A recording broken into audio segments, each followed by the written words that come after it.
Hi, this is Dave Csanda with this week's BuzzBite report at anglingbuzz.com. Well, looks like fall is finally arriving here in the upper Midwest. We are starting to get some nights in the 30s. Those unusual 70, 75 degree days are going to be going away, and we're going to have more daytime temperatures in the 50s and the 60s. And we're going to see the onset of classic fall patterns as the water starts to cool. And I think that's actually going to be welcome for a lot of folks, because the last few weeks with the unusually warm weather that we've had, a lot of the fishing patterns have been confused with an extended fall transition to the fall turnover.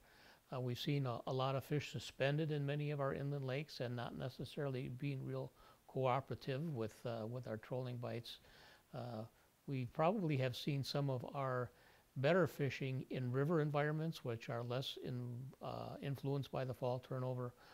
Certainly we're starting to see trout and salmon gathering at a lot of Lake Superior, Lake Michigan tributaries where they're collecting in big numbers and becoming very available to anglers. So we've had patterns to get around some of the confusion, but the good thing is that confusion is going away. We're going to have classic patterns. We're going to have walleyes really settling down on deep structure, deep humps, deep points. We're going to have pike and bass, largemouth bass settling along deep weed lines in our natural lakes. Things are going to be getting much, much more back to normal.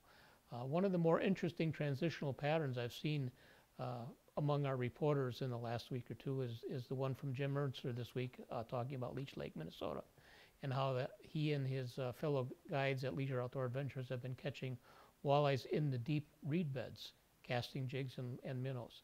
And that's not something you would think about. Most people would think about going out to catch walleyes in reed beds, particularly as we go into fall. But it just shows you that the fish adapt to the local habitat, and when the classic patterns, the deep water patterns aren't producing, you go try to do something else.